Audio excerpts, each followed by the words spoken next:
Territorio Reportaje. Porque todos tenemos una historia que contar. Con el periodista Agustín del Castillo.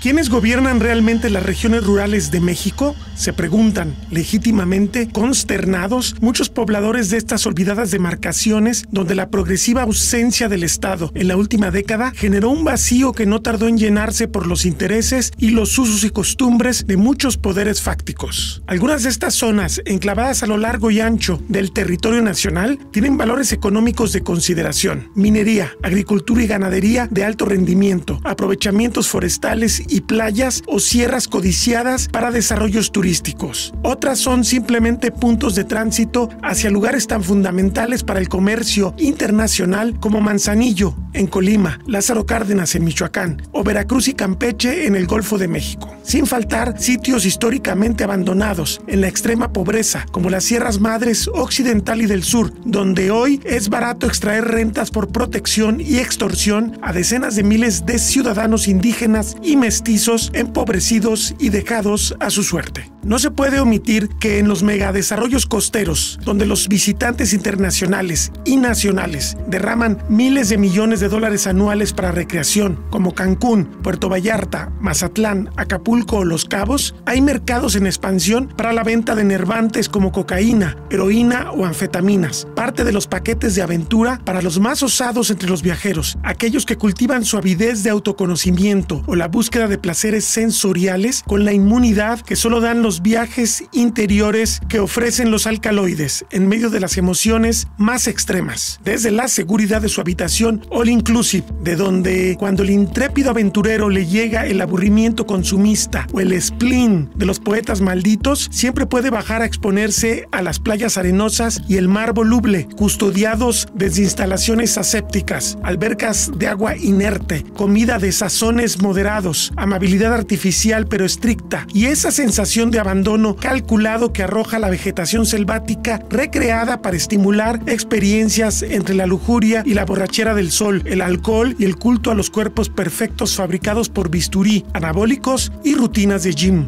Afuera, la vida transcurre de modos más sórdidos. Son efectos colaterales de ese modelo de negocios, pero son intereses que se han naturalizado de tal modo que los ciudadanos comunes no pueden menos que reconocer en su perplejidad que los cárteles, agrupaciones empresariales hipermodernas con objetivos de acumulación de capital bajo la base de manejar mercados que monopolizan y a los que imponen sus reglas en la mejor tradición del capitalismo salvaje, eso que ahora llaman muchos neoliberal, pero organizaciones a su vez hiperarcaicas en sus modelos políticos sociales de control territorial, a veces violento, siempre arbitrario, de corte caciquil o feudal, han sido los actores decisivos en los pasados procesos electorales regionales. Así lo leyó un morador del municipio jalisciense de Tomatlán, el principal emporio agrícola de la costa del estado, a medio camino entre el mayor puerto mercante del país, Manzanillo, y uno de los 3 grandes generadores de divisas turísticas, Puerto Vallarta, Bahía de Banderas, entre Jalisco y Nayarit. Se siente un ambiente tenso, vas de manera incómoda, vas inseguro, te sientes mal. Sí, hay cuerpos de seguridad, pero no confías totalmente en ellos. Como que la coordinación entre las fuerzas federales y el Estado pues está muy apenas, y la cuestión de los estatales no puedes confiarte porque no sabes tú, igual ellos andan con mucho miedo. Los municipales ya ni se diga, pobres, ellos están a merced de todos y ganan poco, tienen pocas prestaciones, tienen muy poco equipamiento, y un enfrentamiento con la gente malosa, ni pensarlo. Quién sabe, pero se siente raro el ambiente. Luego acá en la costa, con los resultados que hubo, que estuvieron todos para ningún lado, y en la mayoría intervino la maña, así lo conoce la gente, pues, al cártel, y modificaron los resultados. Incluso algunos yo pensé que los estaban apoyando, como en el caso de La Huerta o Casimiro Castillo, y sucede que ellos incidieron para que los que yo suponía que iban a estar al frente, los de Movimiento Ciudadano quedaron rezagados. Ganó el PRI. En Cihuatlán pues volvieron a repetir, en Tomatlán también, en La Villa también. En la jornada comicial de junio pasado, el operativo electoral de los sicarios fue claro en municipios de la costa sur de Jalisco. Robo de urnas, intimidación y desaparición de funcionarios fueron nota del día en Cihuatlán, La Huerta, Casimiro Castillo, Villa Purificación y Unión de Tula, donde presumiblemente se alteraron votos de unos 10,000 ciudadanos. Un candidato dio anónimamente su testimonio. Fue terrible, candidatos levantados y secuestrados por horas. Sentimos terror. Esto no fue una elección, fue darnos cuenta de la peor forma de que el crimen organizado tiene rostro y no es posible celebrar elecciones libres de esta manera. En otros estados, las diversas agrupaciones criminales impusieron sus condiciones. Sobresalió el escándalo del caso Michoacán, donde el propio gobernador en funciones, Silvano Aureoles, el mismo cuestionado por sus presuntos intereses en el tema, denunció ligas de partidos con los cárteles hegemónicos, en particular los autodenominados caballeros templarios. Otros dos casos que adquirieron notable difusión fueron los de Sonora y Sinaloa, donde el cártel de Sinaloa habría impuesto una presunta alianza con candidatos morenistas. Para el académico Guillermo Valdés Castellanos, es director del Centro de Investigación y Seguridad Nacional y autor del libro Historia del Narcotráfico en México, no es extraño lo que sucede, es fruto de la claudicación del Estado mexicano a su deber de combatir el crimen. El gran problema, la estrategia de López Obrador es equivocada. Por un lado, porque las directrices a la Guardia Nacional, a la parte federal del gobierno, es no se metan, ¿no?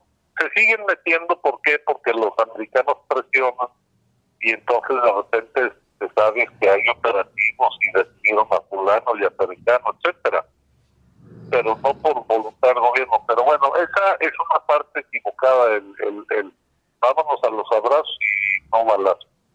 La otra parte equivocada, que es todavía más grave, es abandonar el fortalecimiento de las policías y las procuradurías de justicia.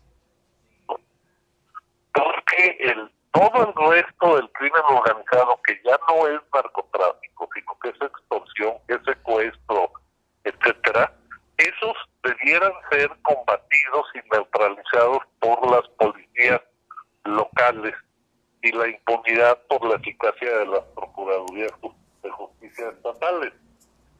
Pero como el señor no tiene ni la más remota idea de esto, hay cero prioridad y cero recursos para fortalecer a las policías locales. Entonces ese es un retroceso gravísimo que también se vivió en el gobierno de Peña. Entonces, esos son los grandes errores que los vamos a pagar muchos años para adelante. El retraso y el rezago en la construcción de policías y instituciones, cárceles, ministerios públicos, etcétera, en el ámbito local. Eso es gravísimo. La tentación de pactar con criminales puede llegar ante la ineficacia de los abrazos no balazos, pero es una tentación muy peligrosa, advierte el exfuncionario. El único que decide cosas en este país trascendente es el presidente. Durazo nunca, nadie se le opone al presidente, ni Durazo, ni el secretario de la Defensa, Rosa Isela tampoco, y entonces el margen de maniobra de los de abajo es mínimo. Entonces, pues ahí estamos amolados. O sea, sí es ignorancia, y esto da pie que para medio disque cumplir con las instrucciones presidenciales, abajo entonces digan, pues a ver, hasta uno no dudaría de que hay intereses en algunas regiones de pactos con las organizaciones para tratar de calmar el problema. Sí, sobre todo porque si no va a haber apoyo institucional, pues van a tener que adaptarse de algún modo, ¿no? Sí, entonces algunos creen que la manera de controlar esto es pactando con los criminales, y eso es peligrosísimo y costosísimo en el mediano y largo plazo. El trasfondo es la ausencia de Estado de Derecho y de la mano la falta de desarrollo social. La activista Odam Selene Galindo, antropóloga y documentalista, cuya biografía de Desplazada por la Violencia ilustra bien la historia de los tepehuanos del sur de Durango, señala la urgencia de que el regreso del Estado signifique la posibilidad de que la legalización de algunos enervantes, caso de la cannabis índica, haga posible un modelo de negocios para favorecer favorecer a las comunidades, además de generar posibilidades con otros recursos naturales o culturales de las poblaciones indígenas. Sin embargo, es pesimista. Creo que tiene que haber algo más allá como de solamente de la posibilidad, o más bien, si fuera una posibilidad real de apropiarse de todos estos recursos y de todas estas cosas que se producen en estos territorios, y realmente como que sea eso, que sea producto de campo, con ganancias para los productores, donde son las comunidades las que están, digamos, pues administrando todo esto. Creo que sería como algo muy, y un poco como lo que se ofrecía o parecía que se vislumbraba con esta posibilidad de pensar en esta reforma de la regulación de cannabis, ¿no? Creo que, pero justo como la manera en cómo se ha manejado y con los resultados que está teniendo ahorita y todo lo que ha pasado, realmente no creo que vaya a ser un panorama. Sí, se quedó muy corta. Ajá, o sea, no está para nada, o sea, yo no siento que esté apuntando a eso, ni siquiera que sean como las bases para realmente empezar un movimiento hacia allá. Sí. Hace unos meses justamente estaba haciendo un video para una asociación en la sierra sobre derechos de las mujeres indígenas, y entonces, y me pregunta como alguien de la asociación, y me dice, ¿no? Como, pues, como cuál es el panorama, o sea, qué tendría que pasar en la sierra para que realmente como se acabe esta pobreza o esta situación de marginación en la que vive y demás. Y ella decía, pues, que aquí no hay dinero, aquí no hay pues nada, no hay fuentes de trabajo, y como muchos de los discursos que sobre todo como desde la parte donde lo estoy trabajando y que tiene que ver como con ciertos temas de autorrepresentación sobre los cuales estoy investigando y trabajando también, es como pensar que pues eso, como a las poblaciones indígenas o a las poblaciones marginadas o rurales, como pues no hay nada, ahí no hay dinero, ahí no hay trabajo, cuando sí hay dinero y sí hay trabajo, solo que quién maneja ese dinero y quién maneja ese trabajo. Los pueblos indios de México, como ustedes saben, albergan una buena parte de los tesoros biológicos, naturales y también los tesoros sociales, la diversidad cultural de este país. La agresión que están padeciendo en estos momentos por el abandono del Estado en todas sus regiones debería llamar mucho la atención de la sociedad, precisamente porque se pone en riesgo la posibilidad de que se sostenga este gran capital. Bajo esta premisa es importante que el Estado reincorpore esa posibilidad de tratar de recuperar el control territorial que está en manos de las mafias, de manera de que sea posible que recuperen su tranquilidad y su ruta al desarrollo las comunidades indígenas, en particular aquí en este caso serían los Birrárica Huicholes, pero en realidad estamos hablando de una gran cantidad de etnias a nivel nacional que están bajo el fuego de los cárteles en estos momentos.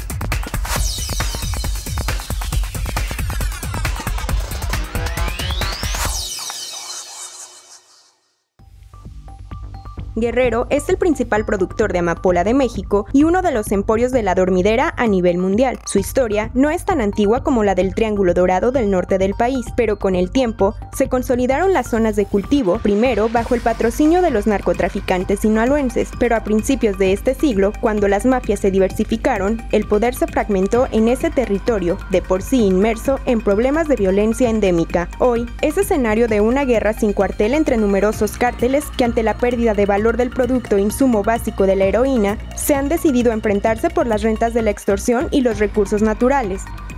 Michoacán ya era un productor importante de marihuana en los años 90, pero se convirtió en un territorio altamente disputado con la irrupción de mafias locales que acotaron el poder de los grupos sinaloenses. El problema era tan grave en términos de control territorial para el Estado mexicano que el presidente Felipe Calderón decidió comenzar allí su estrategia de combate a las mafias en el año 2006. Actualmente permanece bajo amplio dominio de caciques de la droga enfrentados entre sí y con autodefensas de variada reputación. El gobierno federal en funciones se ha negado a intervenir de forma drástica en la zona, como sí ocurrió durante las dos anteriores administraciones federales.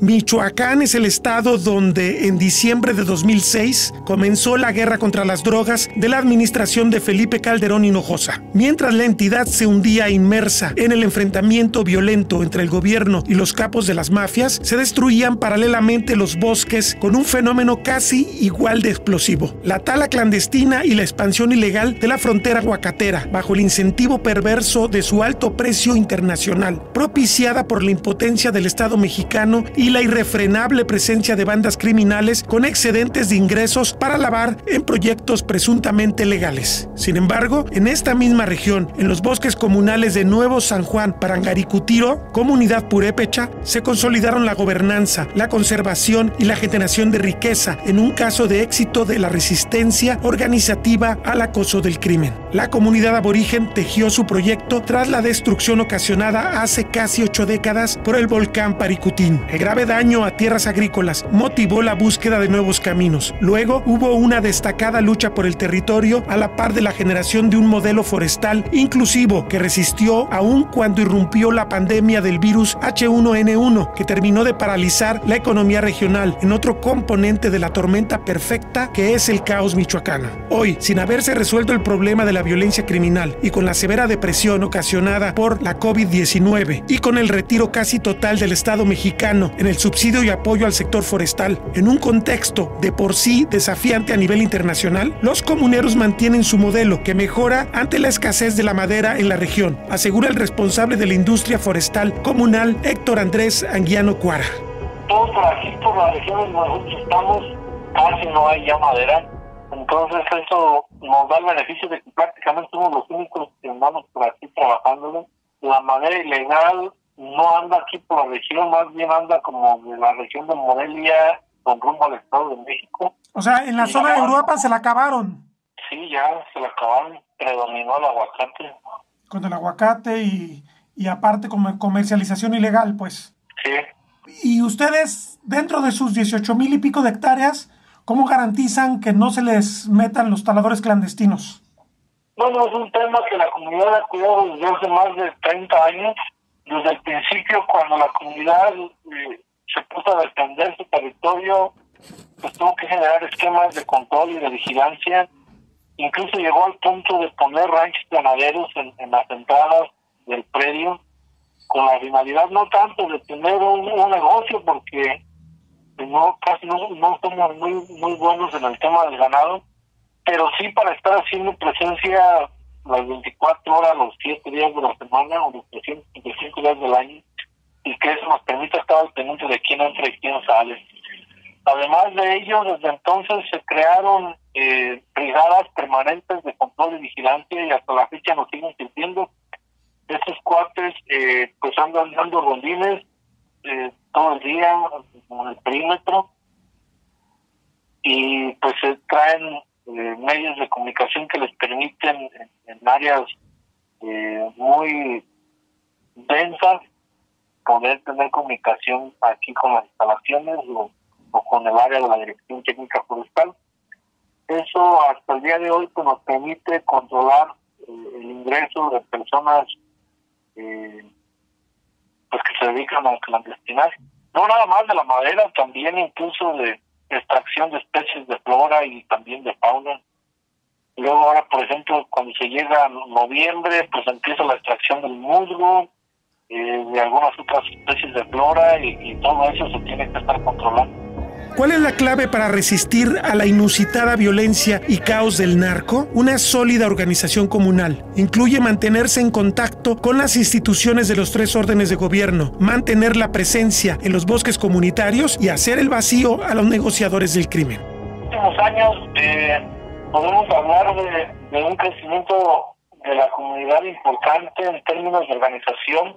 Hace rato nos quedábamos en la descripción de actividades hasta la década de los 90, pero cuando empezó en el año 2000 se empezaron a generar inversiones ya un poquito más en forma, a lo mejor en las mismas actividades, pero con mejores tecnologías que nos permiten brindar mejores acabados y que a su vez nos obligan a llevar mejores controles administrativos incluso, y eso nos lleva a que las actividades económicas de la comunidad requieren otro tipo de organización, más disciplinada, más ordenada, y estos mismos esquemas de organización fortalecen a la comunidad como tal, y este esquema de organización pues, es el que nos ha permitido hacer frente a todo este tipo de situaciones. En la entrevista pasada que tuvimos te comentaba que precisamente la forma de atender todo este tipo de situaciones era la organización. Cuando se ofrece algo, basta con un llamado de las autoridades comunales y nos hacemos presentes 100, 200, 900 mil los que nos manden llamar. Pero ahora es muy fácil porque ahora dicen, a ver, pues que necesitamos tantos para esta actividad o para esta otra, pues háblenle al encargado de huertas o háblenle al gerente de la producción forestales o vengan al área de la o vengan de los de muebles. Que incluso es la misma forma de organización que manejamos para las guardias contra incendios, el combate de los mismos, los trabajos de reforestación, de podas, de clareos, incluso hasta cuando nos toca tener alguna actividad de deportes, cuando hacemos los torneos internos, pues cada área forma su tipo y participa. O sea, ya es el esquema de organización el que funciona en cualquier ámbito de la comunidad. Y en caso de algún hecho preocupante de amenazas o de acoso de grupos armados, la autoridad municipal y estatal les brinda la seguridad. Ustedes mismos también tienen autorización para integrar grupos, como ha ocurrido en muchas partes de Michoacán, pues. No, la comunidad ha sido muy respetuosa de las instituciones. Sí. Cuando ha habido necesidad de alguna situación de esas, pues los primeros a los que se acude pues es cuando menos a poner en aviso a las autoridades municipales y posteriormente a las del Estado. Entonces siempre ha habido apoyo o búsqueda del apoyo por parte de las dependencias, y cuando a veces no se ha hecho caso, pues entonces sí la comunidad ha tenido que buscar puertas incluso a nivel federal. Afortunadamente el reconocimiento que ha logrado la comunidad en los últimos 37 años, ya casi 40, pues le han brindado la posibilidad de encontrar las puertas que necesitan para atender este tipo de situaciones. La lección que arroja Nuevo San Juan es que las comunidades indígenas que han consolidado su lucha por la tierra y sus usos y costumbres comunitarios pueden resistir mejor el acoso y las tentaciones del exterior. Porque todo Michoacán permanece bajo la guerra intermitente de los cárteles entre sí y su frente de fuego o cooptación a las autodefensas, que solo demuestran que la anarquía es el peor camino de desintegración de los estados, sin instituciones sólidas e inclusivas y sin una eficiente centralización del poder.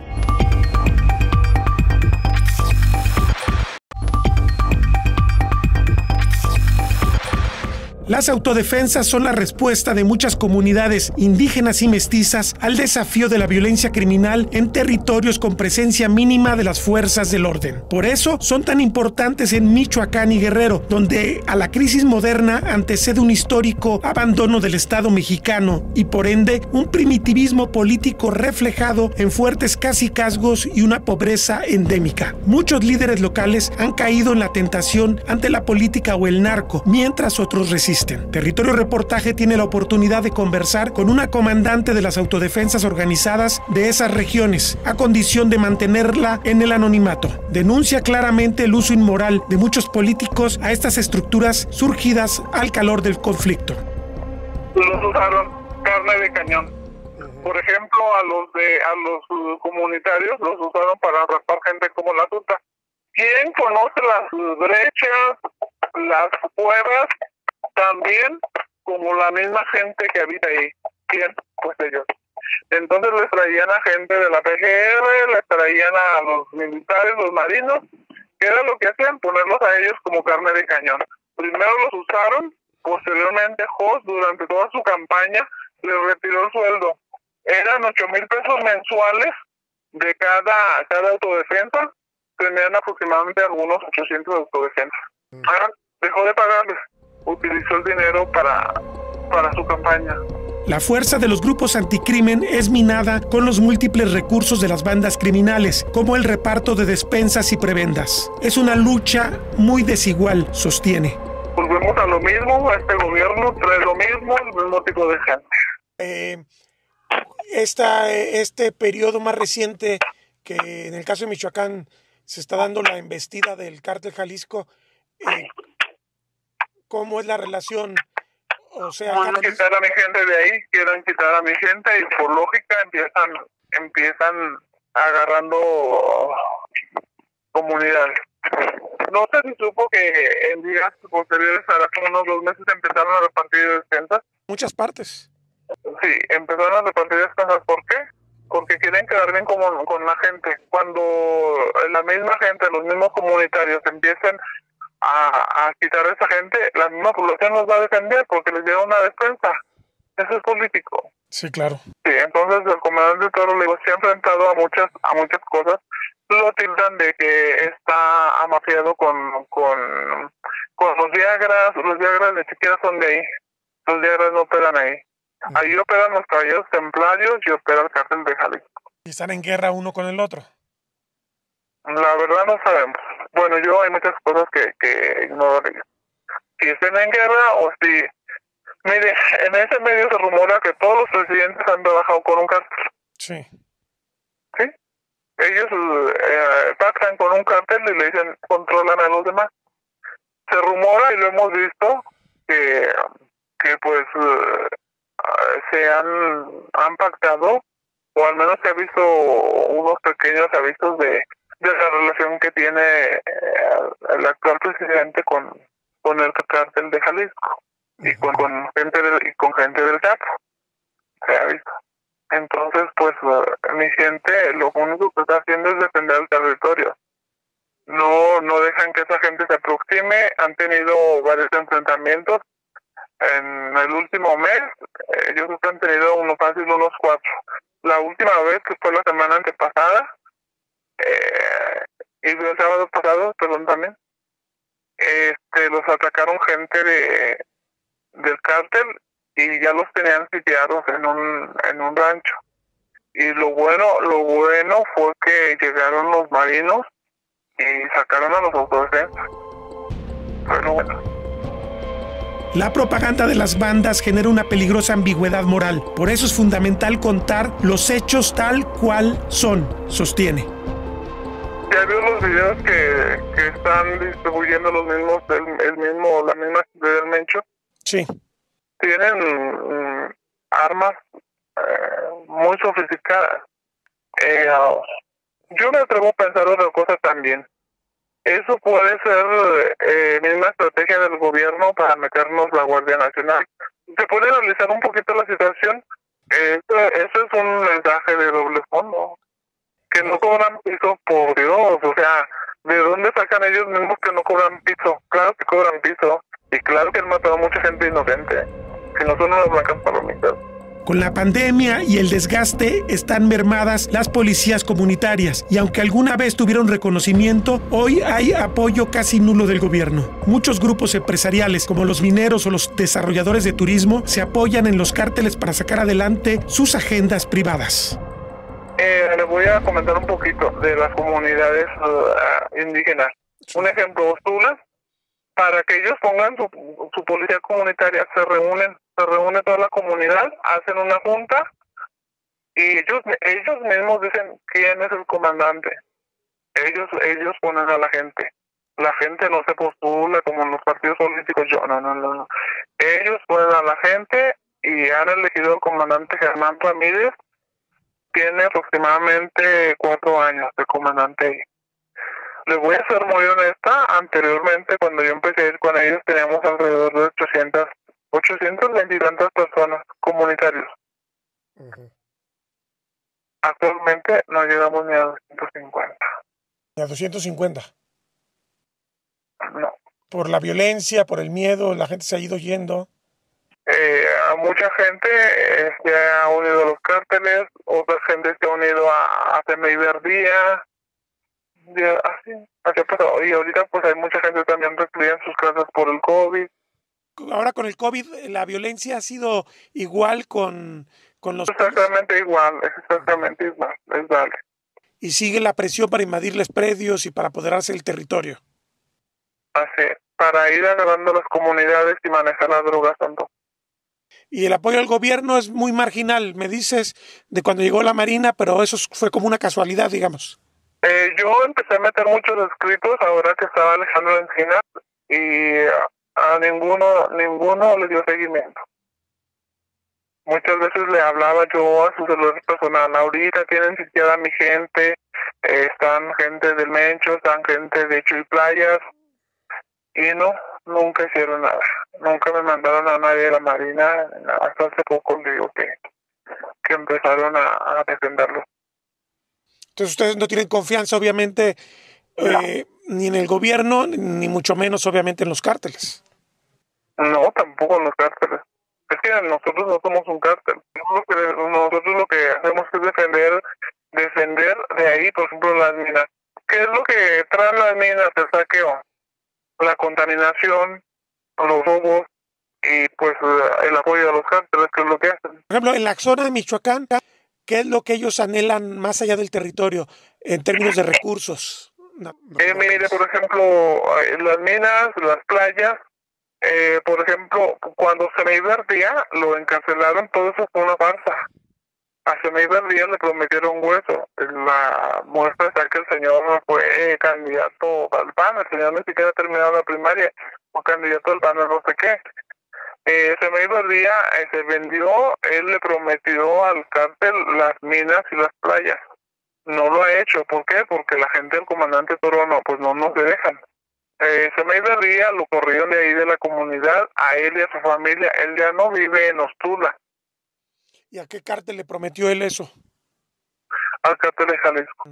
Por eso los del cártel de Jalisco están tan entrados en apoderarse del territorio. Sí.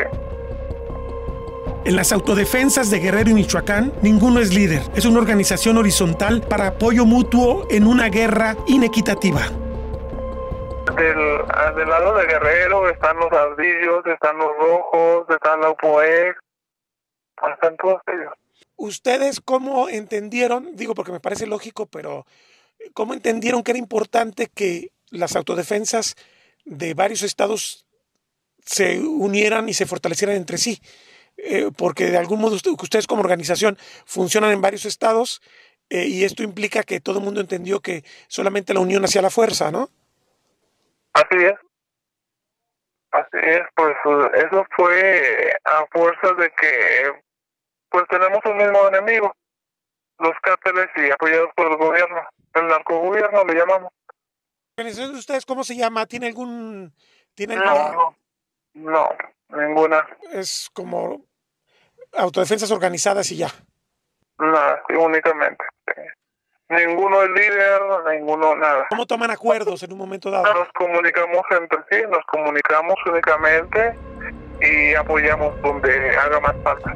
¿Cómo se logran pertrechar? Como ha sucedido en revueltas populares del pasado. Al haber escasez de recursos, se buscan los trofeos de guerra, como las armas. Quien tiene dinero no lo puede ocultar. Por eso, la comandante defiende la limpieza de las organizaciones de autodefensa con las que trabaja.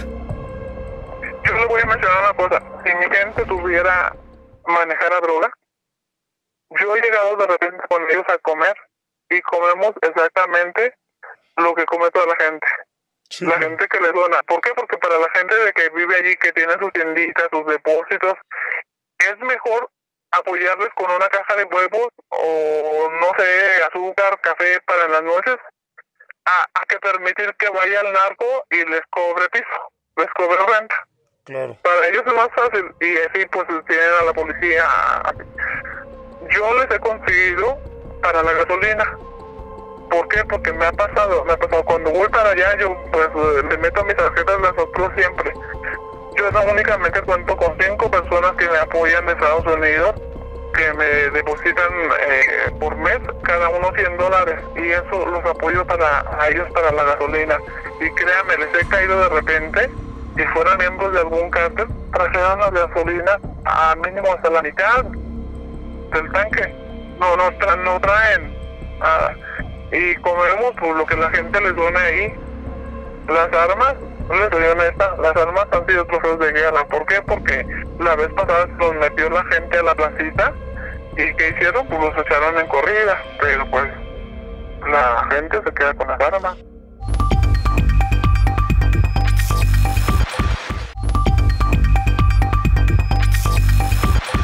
Guerrero, el estado con más antigua fama de inestabilidad en México, alojó hasta 2016 un proyecto forestal comunitario destacado, vertebrado por la unión de ejidos Hermenegildo Galeana y con sus principales bienes en el ejido El Balcón, pero no soportó la incesante erosión de los grupos delictivos y el abandono de las instituciones públicas. El consultor forestal Pablo González lo refiere. Yo trabajé como funcionario allí en Guerrero.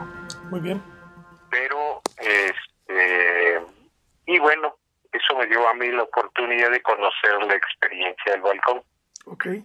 Como una experiencia exitosa, emblemática de lo que podría ser el desarrollo forestal allá en los ejidos de allá de Guerrero. Pero después, pues sí, ya perdimos contacto. Las cosas en Guerrero en general, en todas las sierras, se pusieron difíciles y pues realmente ya no hubo condiciones ni de estar en contacto ni de subir. Incluso hubo gente que murió por esos conflictos, ¿no? Entonces, en ese sentido, pues digo, ya uno tenía que tener ciertas providencias con respecto a eso, ¿no? Había que tomar precauciones y todo ese rollo. Estamos hablando de cuántos años más o menos que se descompuso esto. No, pues más o menos yo calculo que esto tiene como alrededor de 5 años. Okay. Que empezó a haber problemas ahí. Por pues creo que, porque nunca tampoco he tenido una versión directamente de la gente, sino a través de versiones que se manejan allá en Guerrero, en el sentido de que hubo conflictos al interior del ejido. Es decir, era tal la situación era tan grande el desarrollo forestal, incluso la empresa que ellos constituyeron era una empresa que le daba empleo a todo el mundo. El manejo forestal que tenían en el Balcón, pues obviamente era excelente. Estaban incluso generando un esquema de cadenas productivas con otros ejidos. Y en fin, te digo, era hace 5 años una experiencia muy interesante lo del Balcón. Sin embargo, yo creo que se empezó a descomponer toda la sierra. O sea, toda la sierra, la presencia de grupos que incluso influían en las definiciones de qué se aprovechaba, qué no se aprovechaba, qué se producía, etcétera, en los pueblos de la sierra. Yo siento que hubo mucho que ver en ese tema, y no solamente para el balcón, sino en general, ¿no? La zona está contigua a los antiguos centros de producción amapoleros. La crisis del precio de la adormidera hizo que los cárteles voltearan al bosque y a sus organizaciones. Lamente un ejidatario testigo del cambio. Está en el ojo del huracán de la problemática del estado de Guerrero. Sí, entiendo. Es decir, Costa Grande y Tierra Caliente, que es la zona, bueno, que es la sierra de Guerrero, la sierra. Sí. La sierra, igual que la montaña, son dos regiones muy beneficiadas por recursos naturales, pero son las más olvidadas, las que más han sido vapuleadas por todos la inseguridad, la ausencia del Estado, la pobreza, pero también el narcotráfico y todas otras cosas más, ¿no? Y nació la guerrilla también hace 50 años, ¿no? Claro, así es. En diciembre de 2014, 2 meses después de la desaparición de 43 estudiantes de la Escuela Normal de Ayotzinapa en Guerrero, José Luis González Méndez, gerente de la industria forestal de El Balcón, aseguraba en la Expo Forestal de Guadalajara que el manejo de la integradora forestal del estado de Guerrero había logrado sobrevivir con éxito a los embates de violencia de los grupos criminales. Hablaba con orgullo de lo que se veía como uno de los grandes milagros de la silvicultura comunitaria en México. 16 ejidos unidos en el manejo del bosque, la creación de empleo para cientos de personas, tecnología de punta, diversificación productiva y de mercados, inversión social multimillonaria y control del territorio. Pero casi 7 años después, parece que la ruina ha sido completa. No fue algo tan extraño. El caciquismo explica muchas inequidades pasadas y presentes. Los ejidos poco a poco fueron creciendo en una desorganización interna, a tal grado que los ejidatarios, reconocidos por la Asamblea General y por el Registro Agrario Nacional, fueron tomando a su manera y repartiéndose el territorio en sí dentro del ejido. Es decir, ejidos que son de uso común, en documentos y en apariencia actualmente son territorios privados que los dueños son los ejidatarios reconocidos. Y en esa repartición de territorio, pues el que más tenía influencias, el que fundó el ejido o la familia que era más importante, es el que agarró mayor territorio, incluidas tierras con bosque, con madera, pero también tierras de cultivo y tierras para ganadería. Eso es muy grave, ¿no? Es un acaparamiento de tierras de tenencia social.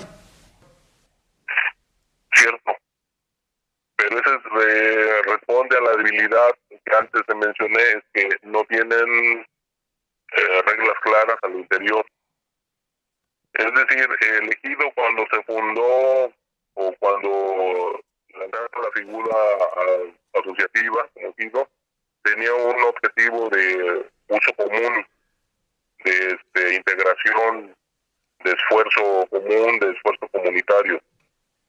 Hoy ya no lo cumple, a tal grado que los ejidatarios se hacen cargo del aprovechamiento de su parcela y en el bien de los casos toman en consideración a las autoridades ejidales, es decir, al comisariado en turno,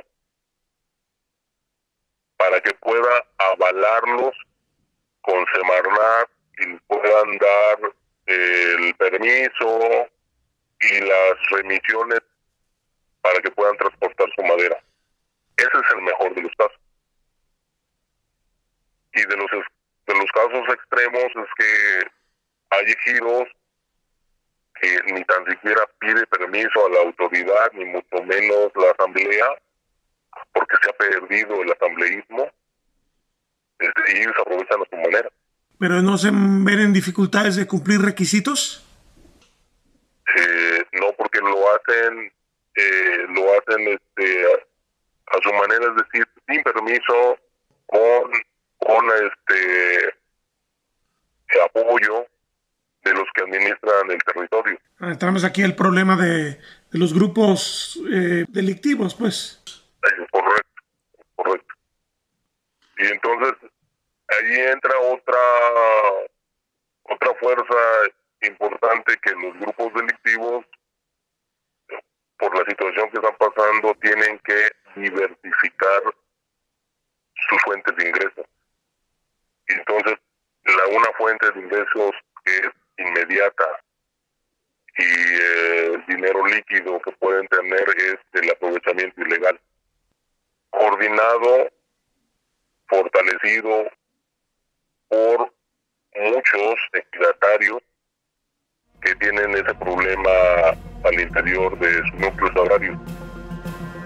El mercado garantiza el negocio de esa madera clandestina. La ruta hacia la venta se ubica en el vecino estado de Michoacán. Mientras ese sistema ilegal se fortalece, se cae en pedazos la gobernabilidad en Guerrero, pese a los apoyos productivos del gobierno del presidente López Obrador. La misma irregularidad en el acceso a la tierra garantiza que los apoyos se canalicen a favor de los caciques, que han pactado decididamente con los grupos criminales. Michoacán en los últimos 15 años y Guerrero prácticamente más de medio siglo atrás son los mejores retratos a nivel nacional del estado fallido que se ha ensayado en algunas regiones de México.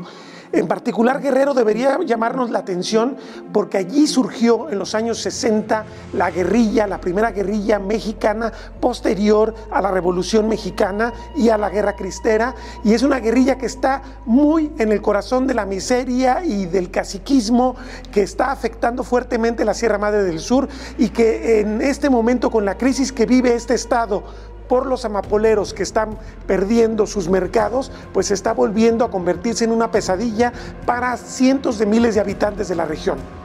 Hay que señalar que Guerrero sería la posibilidad, por el contrario, de ensayar un nuevo estado, una nueva modalidad de relación entre los grupos indígenas y mestizos de las zonas rurales con el Estado mexicano. La posibilidad de que la misma droga, los enervantes, se conviertan en una oportunidad de desarrollo con la legalización que se está dando de forma muy tímida a nivel legislativo, y que implicaría que estos grupos campesinos pudieran tener una mezcla de posibilidades en el manejo de sus paisajes, de sus recursos naturales, para poder acceder a mejores ingresos, a mejorar su nutrición, a generar también instituciones sólidas de salud, de educación, que permitan que, vuelvo al caso Guerrero, este estado que ha estado, valga la expresión, postrado durante siglo y medio por la violencia, pueda marcar un nuevo derrotero en el desarrollo rural de México. Territorio Reportaje. Porque todos tenemos una historia que contar. Con el periodista Agustín del Castillo.